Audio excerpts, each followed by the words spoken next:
James Dunleavy was 20 years old at the time of the battle, and a private in the Union's 3rd Iowa Cavalry Regiment.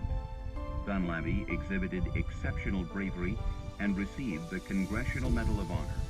He wrote this letter from the Fort Scott Hospital just 4 days later. Dear Father, I received a letter from you at Sedalia on the Pacific Railroad, and now, by way of answering it, I will tell you something of our pursuit of Price. On the 24th, we marched 55 miles and came up within 2 miles of Price's rear, where we camped for the night. As soon as it was light, our batteries opened fire on the enemy. 1 cannon and 30 wagons were captured. General Pleasanton's command was then ordered to the front. Left front, in line, and charge!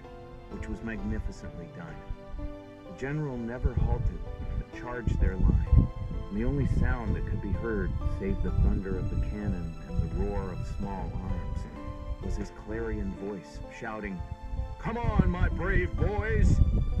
The first shell that reached the 3rd exploded right in front of me, throwing the pieces all around me and filling my eyes with dust and dirt. One piece struck me in the right wrist, and another struck my horse on the knee, cutting it badly. As soon as I got the dirt out of my eyes, and the sick spell passed, I put spurs to catch up with the command. I could not find Company D. I fell in with Company C, and thinking I could fight as well there. I had fired 5 shots, when to my right, I saw rebels dressed in the federal uniform, and mistaking them for Union soldiers, started running toward them. They were at this time running. When I got within a short distance of them, General Marmiton saw me shooting at the butternuts, and he mistook me for a rebel, as he had so many dressed in our uniform, and started toward me, cursing me for shooting at him. I saw he was mistaken, so I let him come up within about 30 steps of me, when I leveled my carbine upon his breast and ordered him to surrender.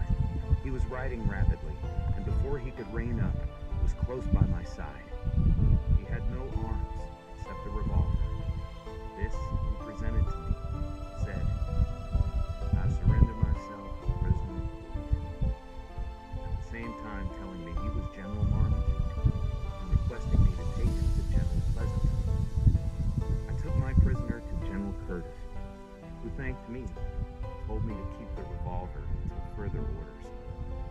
The officers say I will get to keep it. I remain your affectionate son, James Dunleavy.